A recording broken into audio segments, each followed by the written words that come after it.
Students hello students, आज हम बहुत इंपॉर्टेंट टॉपिक लेके आए हैं रेजोनेंस का, जो +1 के लिए भी इंपॉर्टेंट है, जेई नीट के लिए भी और +2 के लिए भी।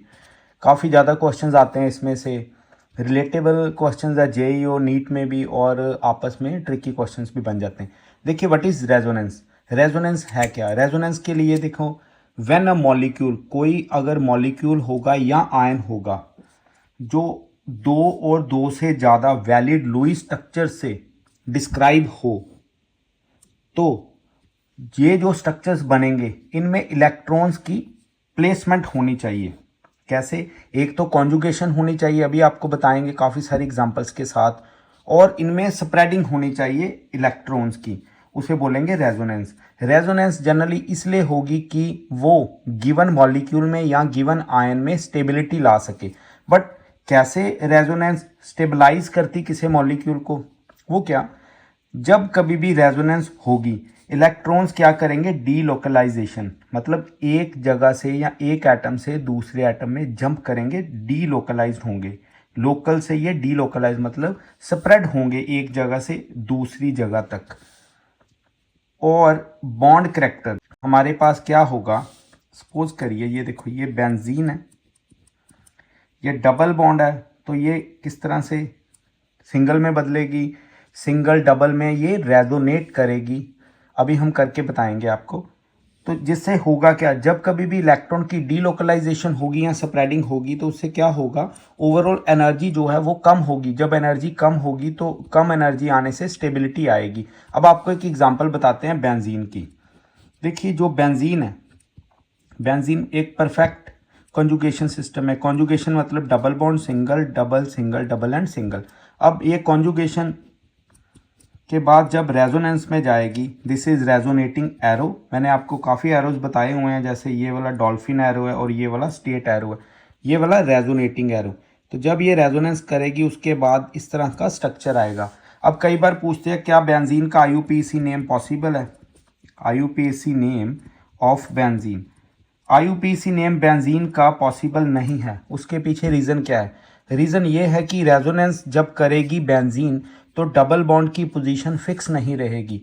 तो जो इसकी पोजीशन है, जो double bond is not fixed, इसमें डबल बॉन्ड फिक्स नहीं है ड्यू टू रेजोनेंस। अब रेजोनेंस के कारण डबल बॉन्ड की पोजीशन फिक्स ना होने के कारण क्या होगा? हम उसको ऐसे नहीं लिख सकते जैसे साइक्लो हेक्सा 1,3,5 ट्राईइन, ये ऐसे पॉसिबल नहीं है। तो हम देखते हैं कि बेंजीन का कभी आईयूपीएसी नेम पॉसिबल नहीं है। तो ये आपको एक क्वेश्चन का आंसर मिल गया। अब देखिए, रेजोनेंस है क्या, इसमें किस तरह के इफेक्ट होंगे? देखो, रेजोनेटिंग इफेक्ट को बोलेंगे आर इफेक्ट या मीजोमेरिक इफेक्ट। पूरी डिटेल में ये वीडियो हमने बनानी है और आपको ये समझाना है, ताकि आप रेजोनेंस के कोई भी क्वेश्चंस को बड़ी इजीली कर पाएं। अब देखिए, रेजोनेटिंग इफेक्ट और मीजोमेरिक इफेक्ट क्या। रेजोनेंस के बाद देखेंगे हम रेजोनेटिंग इफेक्ट। रेजोनेटिंग इफेक्ट को हम मीजोमेरिक इफेक्ट भी बोलेंगे। मीजोमेरिक इफेक्ट, ये आर इफेक्ट, ये एम इफेक्ट। इसमें स्टेबिलिटी के लिए वही डीलोकलाइजेशन ऑफ इलेक्ट्रॉन्स होगी। ये दो तरह का है, पहला प्लस एम या प्लस आर इफेक्ट, दूसरा माइनस एम और माइनस आर इफेक्ट। इनको हम थोड़ा एक्सप्लेन करेंगे। देखिए, प्लस एम किस तरह से होगा? अगर तो फिनाइल रिंग के साथ कोई ऐसा ग्रुप लग जाए जिसके पास लोन पेयर हो, जैसे यहाँ पे फिनोल है, तो ये देखिए NH2, इसके पास भी लोन पेयर है, और कोई हैलोजन लग जाएगा, फ्लोरो क्लोरो ब्रोमो, और इसी तरह से ये वाला ग्रुप है।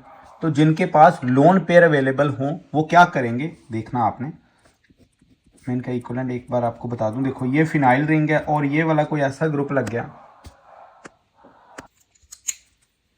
तो जब कभी भी इधर ग्रुप लगा हुआ है, ये इलेक्ट्रॉन डोनेटिंग ग्रुप है, तो जब ये इलेक्ट्रॉन देगा तो इसके ऑर्थो पोजीशन पे और पैरा पोजीशंस पे नेगेटिव चार्ज आ जाएगा, जिससे जो इलेक्ट्रोफाइल है, जो क्या करेगा, यहाँ तो ऑर्थो पे अटैक करेगा या पैरा पोजीशन पे। हम एक एग्जांपल देख लेते हैं, रादर दो एग्जांपल्स देख लेते हैं। देखिए पहले हम करेंगे फिनोल की रेजोनेंस, फिर करेंगे हम एनिलीन की रेजोनेंस। पहले हम करते हैं फिनोल की रेजोनेंस। रेजोनेंस इन फिनोल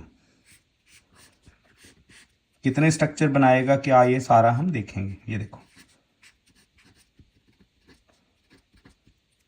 ये इलेक्ट्रॉन डोनेट करेगा, फिनाइल रिंग को इलेक्ट्रॉन डोनेटिंग ग्रुप है, तो ये चले जाएगी इलेक्ट्रॉन्स इधर। देखिए रेजोनेंस जो होगी वो हमेशा स्टेबिलिटी लेके आएगी, क्योंकि इलेक्ट्रॉन क्या इधर स्प्रेड हो रहे हैं। अब आपको बताएंगे ये पॉजिटिव एम कैसे है।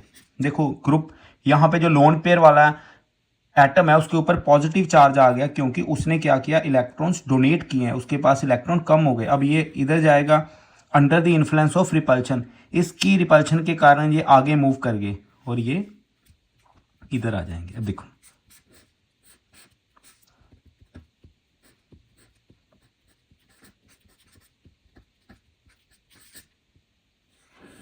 ये मूव कर गए,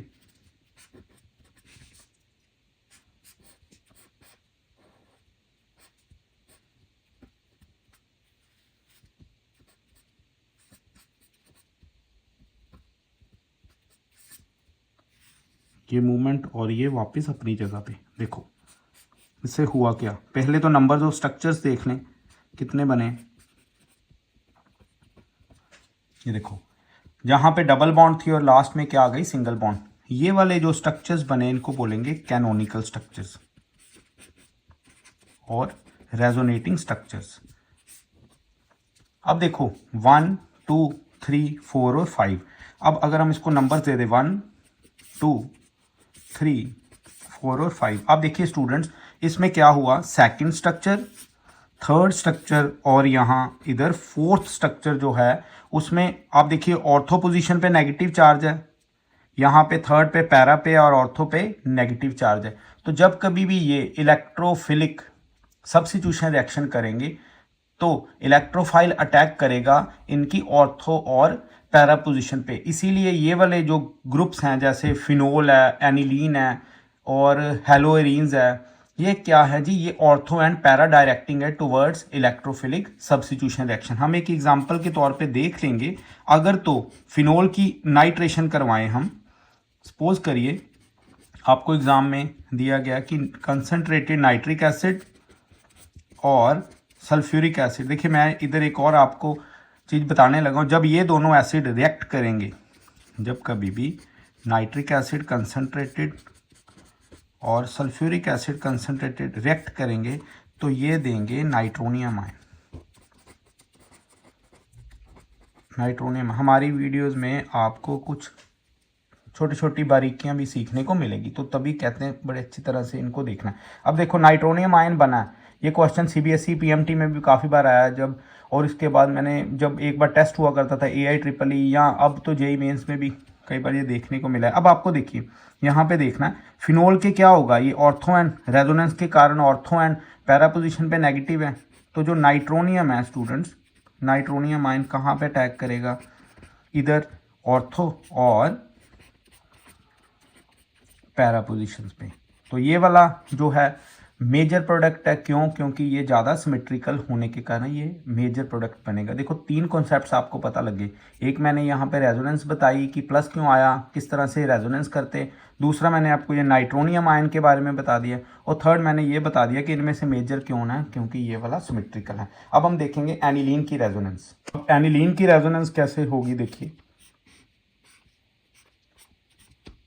दिस इज NH2, ये एनिलीन है, इसके पास लोन पेयर्स हैं, तो क्या होगा, ये भी इलेक्ट्रॉन डोनेटिंग है, तो लोन पेयर होने के कारण ये सेम उसी तरह से रेजोनेंस करेगा। These are resonating arrows. अब क्या होगा,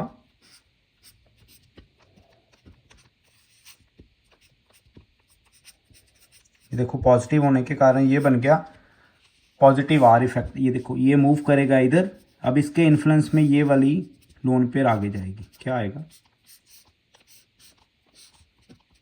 ये नेगेटिव पैरा पोजीशन पे,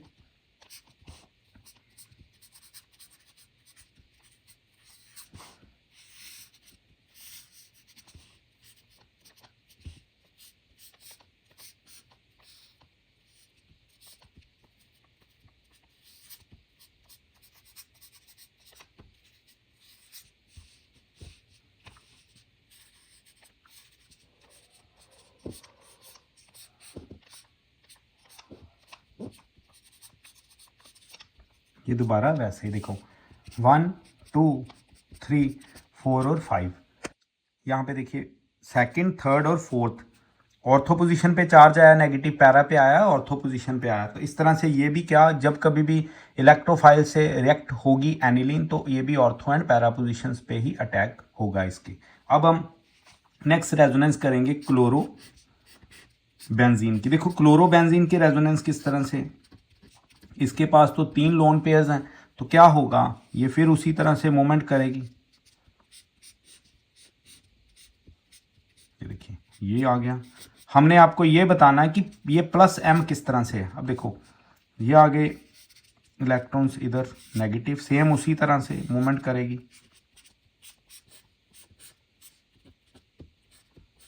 देखो कुछ भी नहीं है, रेजोनेंस के स्ट्रक्चर्स आपको अच्छी तरह पता होने चाहिए कि किस तरह से आपने बनाने हैं।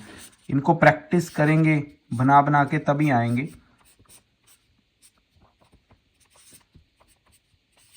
अभी हम क्या कर रहे हैं, यहाँ पे प्लस m के बारे में पढ़ रहे हैं। अभी हम प्लस m के बारे में पढ़ रहे हैं, इसके बाद हम करेंगे माइनस m। रेजोनेंस पूरी डिटेल में मैंने इस वीडियो में आपको करवा देनी है ताकि आपको ज़रूरत ही ना पड़े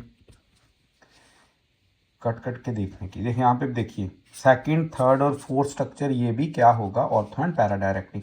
तो हमने फिनोल की रेजोनेंस कर ली, एनिलीन की भी कर ली और इधर क्लोरोबेंजीन की भी। तो डिटेल में आपको समझ लग गया कि है क्या जी, प्लस m इफेक्ट है क्या और प्लस r इफेक्ट क्या है। ये कभी भी जो इलेक्ट्रोफाइल है उसको मेटा पोजीशन पे नहीं जाने देंगे। अब हम नेक्स्ट करने लगे हैं डियर स्टूडेंट्स, यहाँ पे हम माइनस m और माइनस r इफेक्ट। ये क्या है पहले आप समझिए। देखिए अब प्लस m किस तरह से, अगर यहाँ पे फिनाइल रिंग लग जाए और इधर लग जाए कोई electron withdrawing group, electron withdraw करेगा, ये इलेक्ट्रॉन खींच के ले गया इधर पॉजिटिव और इधर। अब देखिए जब इलेक्ट्रॉन डोनेटिंग ग्रुप था यहाँ पे लगा हुआ, जैसे क्लोरो लगा, एनिलीन लगा, तो ऑर्थो पे नेगेटिव आ रहा है, यहाँ पे ऑर्थो पे पॉजिटिव आएगा, पैरा पे नेगेटिव आ रहा है, इधर पैरा पे पॉजिटिव आएगा। तो कहने का मतलब ये जब इलेक्ट्रोफाइल अटैक करेगा तो ये मेटा डायरेक्टिंग होंगे। ये क्या होंगे, ऑर्थो एंड पैरा डायरेक्टिंग। देख लेते हैं कौन कौन से ग्रुप्स हैं जो इधर पॉजिटिव चार्ज लेके आ सकते। जैसे इधर तो हमने आपको एक ट्रिक बता दिया कि जिनके पास बेंजीन के साथ इमीडिएटली लोन पेयर होगा वो ही इलेक्ट्रॉन डोनेट कर सकेंगे। और इसमें कौन सा रूल है, देखिए अगर मैं आपको ग्रुप्स बताऊं, एल्डिहाइड है जैसे, या कीटोन होगा, या NO2 ग्रुप होगा, CN ग्रुप, इस तरह के जो ग्रुप्स होंगे जिनमें सिंगल बॉन्ड के बाद डबल बॉन्ड आएगी। सिंगल बॉन्ड के बाद डबल बॉन्ड का क्या मतलब है, मतलब ये कि मैं इधर आपको ये देखो बताने लगा हूँ कि ये देखो ये कार्बन लग गया, इसके साथ डबल बॉन्ड है। ये एक और ग्रुप आप ले लीजिए, हम रेजोनेंस करके दिखाएंगे आपको, ऐसे ही नहीं कि सिंपल बताने से। अब ये देखो ये आ गया स्टूडेंट्स। अब होगा क्या, अब इधर देखो ये सिंगल बॉन्ड है, इसके साथ डबल बॉन्ड आएगी। एक और बना देते हैं, इनमें रेजोनेंस बाद में करेंगे, पहले आपको एक बार मैं बता दूं किस तरह से आपने इसको देखना है। ये देखो ये कीटोन है, कीटोन का भी सेम वही सिस्टम है। ये सिंगल बॉन्ड के साथ डबल बॉन्ड आ गई, और कार्बोक्सिलिक एसिड भी उठा लेते हैं स्टूडेंट। देखिए ये बेंजोइक एसिड है, सिंगल बॉन्ड के साथ आगे डबल बॉन्ड आ गई। अब NO2 में देखिए, NO2 में स्टूडेंट्स कंफ्यूज होते हैं, इनकी रेजोनेंस भी करके दिखाएंगे आपको। ये देखो तो कोऑर्डिनेट है, देखो सिंगल बॉन्ड के बाद डबल बॉन्ड, और ये देखो ये वाला नाइट्राइल, सिंगल बॉन्ड के साथ डबल बॉन्ड। तो ऐसे ग्रुप्स क्या करेंगे, हमेशा इलेक्ट्रॉन्स को अपनी तरफ खींचेंगे। यह कॉन्जुगेशन है, तो इस तरह से ये इलेक्ट्रॉन को अपनी तरफ खींचेंगे। हम ले लेते हैं एग्जांपल एक नाइट्रोबेंजीन की और ये बेंजल्डिहाइड की। चलिए देखिए ये है नाइट्रोबेंजीन। अब ये इलेक्ट्रॉन खींचेगा अपनी तरफ, जब ये वाले इलेक्ट्रॉन्स मूव करेंगे इधर, तो इन इलेक्ट्रॉन के इन्फ्लुएंस में ये वाली बॉन्ड पाई बॉन्ड आगे मूव कर जाएगी। देखिए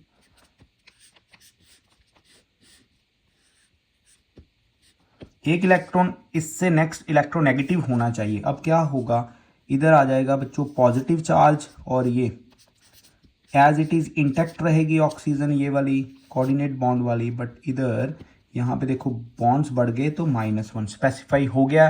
इधर कि ये क्या शो करेगा, माइनस एम इफेक्ट, क्योंकि जो ग्रुप एक्टिवली पार्टिसिपेट करेगा फिनाइल रिंग के साथ जो लगा होगा उसके ऊपर जो चार्ज आएगा वो बताएगा पॉजिटिव एम या माइनस एम। अब देखते रहिए स्टूडेंट यहाँ पे कैसे होगा। ये देखो, ये इस चार्ज को बैलेंस करने के लिए मूवमेंट देगा जिससे इधर पॉजिटिव आ जाएगा और ये डबल बॉन्ड आ जाएगी। बाकी अभी सब इंटैक्ट रहेगा, एज इट इज रहेगा। ये देखो नेगेटिव आ गया और ये एज इट इज। अब इसको बैलेंस करने ये मूव करेगा बॉन्ड, तो ये इस तरह से इधर पॉजिटिव आएगा स्टूडेंट्स और ये डबल बॉन्ड डबल और ये एज इट इज, ये नेगेटिव है। अब क्या होगा, इसको बैलेंस करने ये जब मूव करेंगे, अब इनका इन्फ्लुएंस यहाँ पे खत्म हो गया तो ये वापस अपनी जगह पे आ जाएंगे। तो देखो डबल डबल और डबल, इस तरह से क्या हुआ, एज इट इज़ जो शुरुआत की थी हमने वैसा ही सारा कुछ बन गया। बट हुआ क्या है, देखिए 1 2 3 4 और 5th स्ट्रक्चर में अगर हम देखें तो इधर ऑर्थो पोजीशन पे पॉजिटिव, पैरा पे पोजीशन पे पॉजिटिव और ऑर्थो पे पॉजिटिव। अब क्या होगा, मैं आपको एक एग्जांपल के साथ इधर बताता हूँ, देखिएगा किस तरह से। एग्जांपल क्या है, अगर मैं बात करूँ नाइट्रोबेंजीन की, तो आपको क्वेश्चन अगर आ जाए कि नाइट्रोबेंजीन की नाइट्रेशन ही करें हम, अगर हम इसकी नाइट्रेशन करें विद कंसंट्रेटेड नाइट्रिक एसिड और कंसंट्रेटेड सल्फ्यूरिक एसिड स्टूडेंट्स, तो क्या बनेगा। देखो अब आपको पता है जो नाइट्रोबेंजीन है ये रेजोनेंस करेगी और हमेशा माइनस आर इफेक्ट शो करेगी। तो ये बच्चा जब अच्छी तरह से पढ़ा होगा उसे पता होगा इधर क्या पॉजिटिव आया, और तो ये देंगे नाइट्रोनियम आयन, ये अभी हमने किया, तो इधर तो जाएगा नहीं। क्या ये इधर अटैक करेगा, नो, ये इधर अटैक नहीं करेगा क्योंकि यहाँ पे पॉजिटिव चार्ज इसको रिपेल करेगा। ये अटैक करेगा मेटा पोजीशन पे। तो हमारे पास जो आंसर आएगा नाइट्रेशन ऑफ नाइट्रोबेंजीन, वो यहाँ तो ऑर्थो पोजीशन पे नाइट्रो लगेगा और यहाँ पैरा पोजीशन पे। अब आपको पता है कि पैरा पोजीशन ज़्यादा सिमेट्रिकल होने के कारण ये वाला जो प्रोडक्ट है वो मेजर बनेगा। तो इस तरह से नाइट्रोबेंजीन की आपने रेजोनेंस भी देख ली, इसकी नाइट्रेशन भी देख ली, और ये क्यों ऑर्थो एंड पैरा डायरेक्टिंग नहीं है टूवर्ड्स इलेक्ट्रोफाइल। अब देखो स्टूडेंट्स, आगे बहुत इंपॉर्टेंट और एक पार्ट करने लगे हैं कि आपको कई बार क्वेश्चन दिया जाता है, जैसे ये 2 स्ट्रक्चर दिए हुए हैं, इनमें से कौन सा ज़्यादा स्टेबल है, तो किस तरह से होगा। उस ऐसे स्ट्रक्चर्स को कंपेयर करने के लिए आपको देखिए ये लिखे हुए हैं कैसे। अगर तो आपको कोई क्वेश्चन में ऐसे 2 स्ट्रक्चर दिए हैं, 3 दिए हैं या 4 दिए, आपको पूछा है इन 2 स्ट्रक्चर्स में, ऑल्दो ये रेजोनेटिंग स्ट्रक्चर इसका है और ये इसका, क्योंकि रेजोनेंस तो डायनामिक में रहती है, इनमें से कौन सा स्टेबल है। तो कैसे करना है आपने, सबसे पहले स्ट्रक्चर्स देखने हैं जिसके पास नंबर्स ऑफ पाई बॉन्ड्स ज़्यादा होंगी वो ज़्यादा स्टेबल होगा, फाइन। दूसरा, अगर ये रूल नहीं लगे, मैं आपको बताऊंगा अभी, ऑक्टेट कंप्लीट होना चाहिए। ऑक्टेट मतलब 8 इलेक्ट्रॉन जो उसके अराउंड होने चाहिए। अगर ये वाला रूल भी एप्लीकेबल नहीं होगा तो आपने देखना है जो न्यूट्रल स्ट्रक्चर है वो ज़्यादा स्टेबल है। ये रूल्स तो आपके टिप्स पे होने चाहिए। फोर्थ जो है वो है कि इलेक्ट्रोनेगेटिविटी वैल्यू जिसकी ज़्यादा है उसके ऊपर नेगेटिव होना चाहिए और जो इलेक्ट्रो पॉजिटिव उसके ऊपर पॉजिटिव होना चाहिए। ये भी आपको अभी बताएंगे, नहीं तो आपको एक रूल मैंने बताया हुआ है इलेक्ट्रोनेगेटिविटी कैसे आपने चेक करनी है। सबसे ज़्यादा फ्लोरीन की, फिर ऑक्सीजन, फिर नाइट्रोजन और फिर क्लोरो, जनरली इनको इक्वल ही हम ट्रीट करते हैं। उसके बाद ब्रोमीन, फिर आयोडीन, फिर कार्बन एंड फिर हाइड्रोजन। इसको कैसे याद रखते थे, फोन कॉल बड़ी आई चेन्नई, ठीक है। अगर ऑर्गेनिक केमिस्ट्री है तो सबसे ज़्यादा NO2, बट ये वाला ज़्यादा सुटेबल मेथड। अब देखिएगा कैसे इलेक्ट्रोनेगेटिविटी जो है वो भी, ऑल्दो थोड़ा सा इसकी हम इसको लेते तो इक्वल ही हैं, ठीक है। इनमें से ये थोड़ी एज रखती है इसकी, इसलिए आप इसमें चाहे लेस देन मत डालिए, ये इनको आप इक्वल ही ट्रीट करिए, ओके। अब देखिए होगा क्या, ये सबसे इंपॉर्टेंट है। अगर ये वाला जो चारों बना लगे तो 5th लगाओ डिस्टेंस रूल। आपको पता है अगर पॉजिटिव और पॉजिटिव होगा वो रिपेल करेंगे, अगर नेगेटिव और नेगेटिव होगा वो भी रिपेल करेंगे, वो स्टेबिलिटी को कम करेंगे। बट अगर पॉजिटिव और नेगेटिव होगा वो एक दूसरे को अट्रैक्ट करेंगे और स्टेबिलिटी बढ़ाएंगे। बट ये भी देखना है पॉजिटिव और नेगेटिव काफ़ी क्लोज होने चाहिए एक दूसरे के, जितने पास होंगे उतनी अट्रैक्शन ज़्यादा होगी, उतनी ही स्टेबिलिटी ज़्यादा होगी। जैसे कि ये एग्जाम्पल चेक करो, देखिए अब कैसे। इसमें हम देखें ए स्ट्रक्चर में 1 2 2 पाई बॉन्ड्स हैं और 1, इनमें अगर देखा जाए पाई बॉन्ड के रूल के हिसाब से तो ये वाले इसके पास ज़्यादा पाई बॉन्ड्स हैं। फाइन। अब ऑक्टेट किसका कंप्लीट है? ऑक्टेट भी इसी का कंप्लीट है, क्योंकि कार्बोकैटायन हमेशा जो होगा उसमें ऑक्टेट नहीं कंप्लीट होता। तो इसमें हम देखेंगे मोर पाई बॉन्ड्स इस स्ट्रक्चर में ए में हैविंग कंप्लीट ऑक्टेट, इसका जो ऑक्टेट है वो कंप्लीट है। इधर ये तो कार्बोकैटायन है, कार्बोकैटायन नो ऑक्टेट कंप्लीटेड, यहाँ पे ऑक्टेट कंप्लीट नहीं है। इट मीन्स इसकी स्टेबिलिटी ए और बी में से ए की स्टेबिलिटी ज़्यादा है एज पर रूल जो हमने आपको बताए। अब एक और एग्जांपल लेंगे। अब इनमें देखिए, अगर हम पहले पाई बॉन्ड की बात करें, फर्स्ट रूल है नंबर्स ऑफ पाई बॉन्ड्स। देखिए 1 2 3 1 2 3 1 2 3, तो first rule numbers of pi bonds इधर लगेगा ही नहीं, क्योंकि सभी के पास सेम है। ये वाला रूल नहीं लगेगा क्योंकि इनके पास सेम पाई बॉन्ड्स हैं। दूसरा रूल जो है वो है ऑक्टेट कंप्लीट होने का। तो देखिए इसके पास तो सभी जगह ऑक्टेट कंप्लीट है। ऑक्टेट कंप्लीट है कैसे, आप चेक कर लीजिए। चाहे ये कार्बन है, यहाँ पे हाइड्रोजन लगा हुआ है। देखिए 1 2 3 4 5 6 7 8, कहीं पे सभी एटम्स के ऑक्टेट और हाइड्रोजन के डुप्लेट है। हमने ऑक्टेट को देखना है, ठीक। बट ये कौन से, ये कार्बोकैटायन, देखो ये है पॉजिटिव चार्ज, ये है पॉजिटिव चार्ज। तो हम कह सकते हैं कि इसका ऑक्टेट कंप्लीट है, इसका ऑक्टेट कंप्लीट है। तो अगर हम स्टेबिलिटी में देखें तो अभी दूसरे पॉइंट के with respect to a more stable है दोनों से। अभी तक तो ए स्टेबल आया, अब इन दोनों को कंपेयर करें। अगर हम इन दोनों के कंपैरिजन में देखें, जो थर्ड पॉइंट हमने आपको बताया, देखिए मैं आपको बता रहा हूँ पॉइंट्स कैसे हैं। ये देखो थर्ड पॉइंट है कि न्यूट्रल एटम या न्यूट्रल स्ट्रक्चर ज़्यादा स्टेबल है। तो न्यूट्रल स्ट्रक्चर, ये देखो ये न्यूट्रल स्ट्रक्चर में बात करें तो ये न्यूट्रल है, ये न्यूट्रल स्ट्रक्चर है। तो यहाँ पे भी ये एज ले गया, ए ही अभी तक मोर स्टेबल है, ठीक है। इसको हम साइडलाइन करते हैं, हम इन दोनों में देखते हैं। उन्होंने बोला जो ज़्यादा इलेक्ट्रोनेगेटिव है उसके ऊपर नेगेटिव होना चाहिए, और ज़्यादा जो इलेक्ट्रो पॉजिटिव उसके पास पॉजिटिव। तो इधर देखिए कार्बन के ऊपर नेगेटिव है, ये इलेक्ट्रो पॉजिटिव है, नेगेटिव है इसके ऊपर, ये भी इलेक्ट्रो पॉजिटिव है, नेगेटिव है, और ये इलेक्ट्रोनेगेटिव है इसके ऊपर पॉजिटिव। तो ये रूल तो यहाँ पे काम करेगा ही नहीं। अब जो रूल काम करेगा वो करेगा डिस्टेंस रूल, दोनों में कंपैरिजन के लिए। कैसे, ये देखो पॉजिटिव नेगेटिव में कितने एटम इन्वॉल्व है, 1 2 और 3, यहाँ पे 3 है, 3 एटम्स। यहाँ पे देखो पॉजिटिव में 1 2, ये 1 2 3 4 5, देखो कितना डिस्टेंस है यहाँ पे। तो इधर 5 एटम्स है। तो मैंने क्या बोला था आपको, पॉजिटिव नेगेटिव में जो डिस्टेंस है वो कम होना चाहिए, लेस होना चाहिए।